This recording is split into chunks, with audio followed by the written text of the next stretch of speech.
Hello everyone, ये आपकी class 6 की जो है सोशल साइंस की बुक है। तो इसका हम चैप्टर 10 कर रहे थे, तो आज हम पेज नंबर जो है 158 से स्टार्ट करेंगे।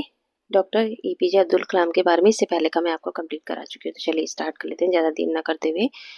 तो डॉक्टर एपीजे अब्दुल कलाम के बारे में आप लोग जानते ही हैं, ठीक है। ये 11th में हमारे प्रेसिडेंट बने थे। तो चलिए देखते हैं। Born in a humble family in a Rameswaram, Tamil Nadu. ये कहाँ पैदा होते हैं? तमिलनाडु, रामेश्वरम में, और 1931 में। Doctor APJ Abdul Kalam was a renowned scientist. ये साइंटिस्ट थे, निकनेम इनका था missile man of India for his crucial role in the development development of India में। इनका जो है अच्छा रोल था। स्पेस प्रोग्राम इन्होंने जो है लॉन्च किए थे, मिसाइल प्रोग्राम करे थे, एंड न्यूक्लियर कैपेबिलिटीज के बारे में इन्होंने ये सब जो इन्होंने किया था। Doctor Abdul Kalam served as a 11th president of India. आपको पता ही है 2002 से 2007 तक ये बने थे प्रेसिडेंट हमारे देश के।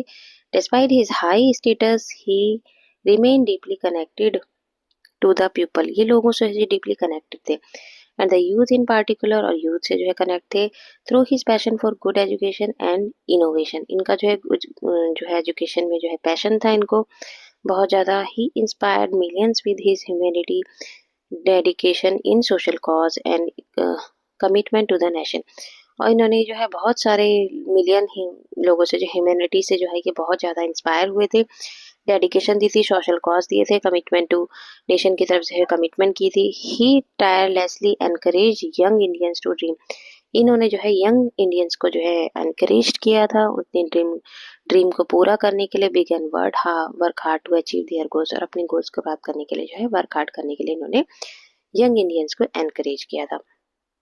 Dr. Kalam showed that even though his position as the President of India was nominal, he could play an important role impacting countless lives. इनकी जो है लाइफ बहुत ही काउंटलेस थी, ठीक है, और इन्होंने बहुत ही अच्छा इम्पैक्ट डाला था हमारी इंडिया पर।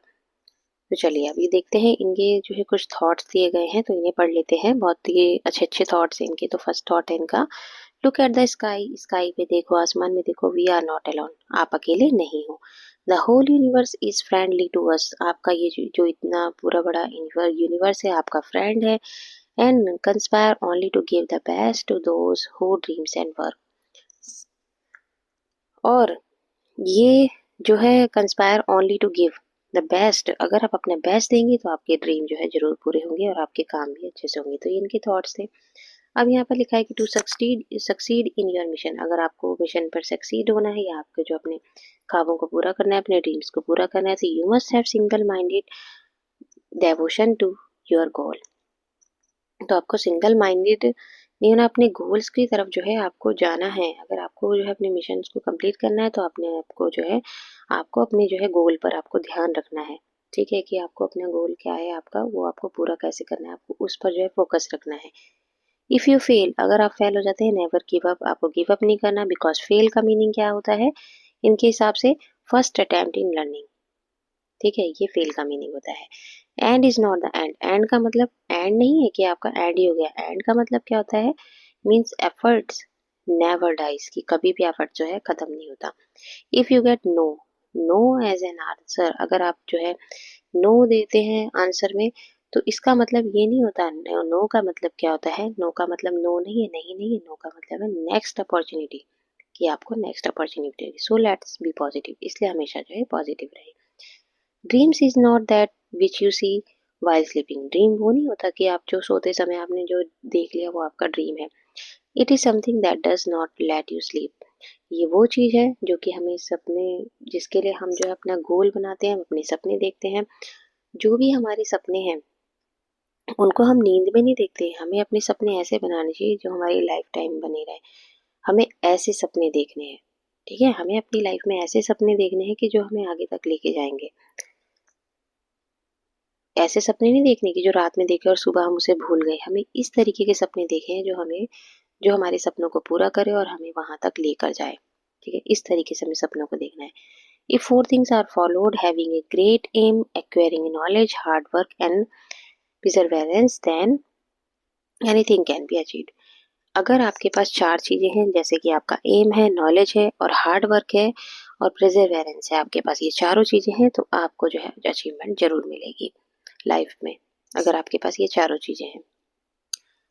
चलिए अब हम नेक्स्ट टॉपिक पढ़ लेते हैं, डेमोक्रेसी। डेमोक्रेसी है लोकतंत्र, तो इसके बारे में पढ़ लेते हैं। तो you may have notice that we earlier mention representatives of the, हमने रिप्रेजेंटेटिव वर्ड पढ़ा था। रिप्रेजेंटेटिव का मतलब होता है चुनाव में जो वोटिंग देकर हम किसी व्यक्ति को जो हम बनाते हैं, ठीक है, अपने काम करने के लिए हम किसी व्यक्ति को चुनते हैं, वो रिप्रेजेंटेटिव होता है। This is one of the foundation stones of the system of governance adopted by most countries of the world democracy.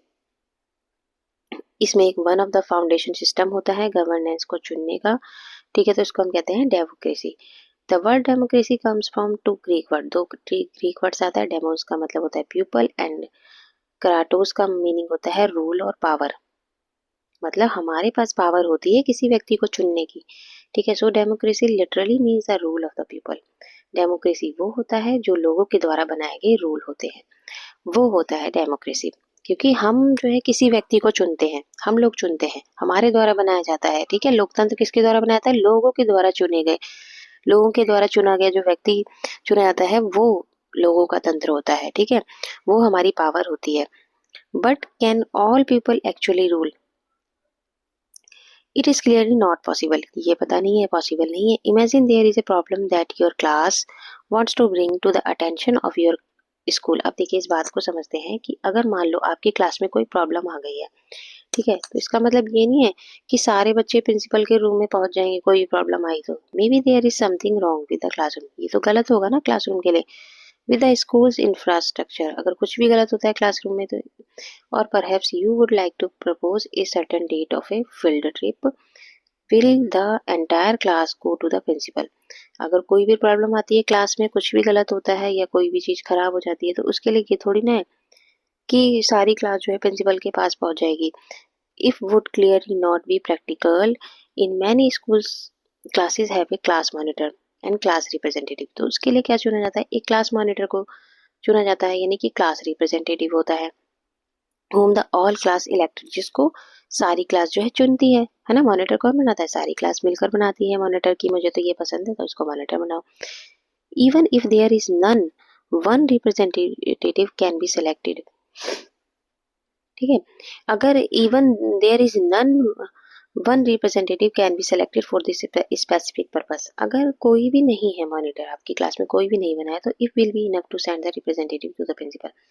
तो क्या होता है प्रिंसिपल के रूप में, प्रिंसिपल के रूम में जो है मैम किसी एक बच्चे को भेज देंगी। मान लो आपकी क्लास में कोई भी प्रॉब्लम होती है तो सारी क्लास तो प्रिंसिपल के रूम में नहीं जाएगी, उसको अगर या तो क्लास का मॉनिटर जाएगा, ठीक है, और या फिर अगर मॉनिटर नहीं है तो आपकी टीचर जो है एक ही बच्चे को भेजेगी ना प्रिंसिपल के रूम में उस बात को बताने के लिए, पूरी क्लास तो नहीं जाएगी। इसी तरीके से हमारे देश को भी चलाने के लिए पूरी जनता थोड़ी ना जाएगी हमारी काम, मतलब अगर उसको कोई कंप्लेन करनी है गवर्नमेंट से तो पूरी जनता थोड़ी ना जाएगी करने कंप्लेन। हम जिसको चुनते हैं ना, हमारा एक रिप्रेजेंटेटिव जिसको हम खुद वोट देकर चुनते हैं, तो वो जाएगा हमारी तरफ से हमारी कंप्लेन को लेकर, ठीक है। इसी तरीके से हमारे देश में भी होता है। चलिए अब आगे देखते हैं। आगे यहाँ पे दिखा है is the same principle at the state और नेशनल लेवल। नेशनल लेवल पर, स्टेट और नेशनल लेवल पर होते हैं अगर यही same principle, through election people vote for representative who will be elected members to their respective assemblies and they are generally called member of legislative assembly। तो इसी तरीके से हमारे देश का भी रिप्रेजेंटेटिव चुना जाता है, जिसके लिए क्या होती है? मेंबर्स ऑफ लेजिस्लेटिव असेंबली होती है, जिसे हम एमएलए कहते हैं, जो कि किस लेवल पर होती है? स्टेट लेवल पर। आपने पढ़ा होगा ना एमएलए। तो मेंबर्स ऑफ लेजिस्लेटिव असेंबली जो स्टेट लेवल पर होती है, और मेंबर्स ऑफ पार्लियामेंट एमपी जिसे बोलते हैं एट द नेशनल लेवल पर, ये नेशनल लेवल पर होती है। All this member discuss law problem, जिसमें क्या करते हैं लोग जो है लॉ प्रॉब्लम्स को डिस्कस करते हैं, सॉल्यूशन निकालते हैं इन द असेंबलीज में, and through dialogue and debate try to convince each other whenever they are different opinions. अगर लोगों की अलग अलग ओपिनियंस होती है तो उस पर डिबेट होती है, ठीक है, ये बहसबाजी होती है वहां पर। Like any modern democracy, therefore India is representative democracy. It is also the world largest democracy with some 970 million voters इन 2024। 2024 में क्या थे? 970 मिलियन वोटर्स आए थे डेमोक्रेसी जब रिप्रेजेंटेटिव जब चुनना था। In principle all Indian citizen above the age of 18। अब वोट जो है कौन कौन दे सकता है? जो 18 साल का होता है उसको वोट देने का अधिकार होता है, ठीक है। तो वोट देकर ही हम अपना रिप्रेजेंटेटिव चुनते हैं। Imagine that your class is planning to go for picnic. मान लो आपकी क्लास जो है पिकनिक जाने के लिए कह रही है। There are two possible places, या तो वो ए पर जाए, या बच्चे बोलेंगे हम इस प्लेस पर जाएंगे या इस प्लेस पर जाएंगे, ए और B. The classroom discuss the pros and cons, distance, time, cost, availability और बेसिक फैसिलिटीज एक्सेट्रा। अभी वो जो है टाइम के हिसाब से, कॉस्ट, अवेलेबिलिटी मतलब पैसे कितने लग रहे हैं उसके हिसाब से चुनेंगे ना बच्चे उस जगह को। It becomes difficult to arrive at a decision. अब अगर हमसे, अब मान लो कोई बच्चा कह रहा है मैं इस जगह पर जाऊंगा, कोई कहेगा उस जगह पर जा, तो डिसीजन लेना आसान नहीं होता, डिफिकल्ट होता है। So your teacher decide that voting, अब क्या करेगी आपकी टीचर, वोट दिलवाएगी कि ए को कौन दे रहा है, बी को कौन दे रहा है। The number of students in favour of place, जिस प्लेस को सबसे ज्यादा बच्चे वोट देंगे, then the number of students in favour of place B, कुछ बच्चे ए को वोट देंगे, कुछ बच्चे बी को देंगे। ठीक है, रेज देयर, अपने हाथ खड़ा करेंगे। The decision is taken by whenever option gets a larger number of ways, तो सबसे ज्यादा जिस पर बच्चे हाथ खड़ा करेंगे तो उसी को, this process is called voting, इसी प्रोसेस को मतलब ये वोट देना कहते हैं। जिस पर ज्यादा वोट आएंगे, बच्चों के हाथ ज्यादा खड़े होंगे, उसी जगह पर हम जाएंगे, मतलब वही जीतेगा, उसी जगह पर हम जाएंगे। तो इसी तरीके से इस प्रोसेस को हम क्या कहते हैं, वोट देना कहते हैं। इसी तरह हम भी अपने देश के रिप्रेजेंटेटिव को चुनने के लिए वोट देते हैं।